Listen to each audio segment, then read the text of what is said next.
3 bestseller creams from Thailand of Thai Beauty Shop. First is the Intensive Ceramide Moisture Care. From the word itself, from the label, para po siyang moisturizer. Sa lahat po na nag-aantay ng aming release ng Ceramide series kung saan nakaka-repair po siya ng mga damage na skin, ito po ang kanyang function.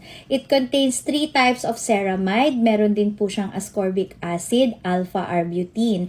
Yan ang difference naman nila dito sa niacinamide.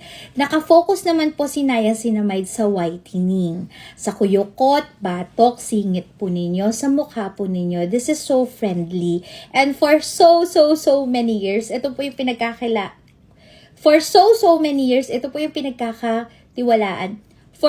many years, ito po yung pinagkakatiwalaan ng mga buyers namin pagdating po sa kanilang whitening cream. And last but not the least, the queen of these 2 creams, the Retinol Retexturizing Cream. Para naman po ito sa mga nagsasuffer sa stretch marks, acne marks, ayan, from the word itself then, textured skin.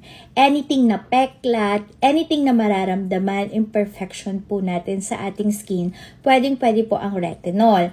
Ang pinagkaiba lang po nito is advisable siya sa mga 25 years old pataas, and at the same time, bawal po ito sa mga pregnant. Hindi po siya pwede.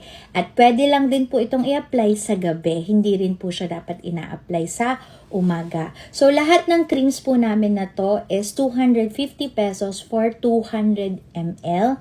Imported from Thailand, made in Thailand, and of course, FDA notified in Thailand and FDA notified in the Philippines. Imported by and distributed by Ayang's Thai Beauty Products Trading Corporation.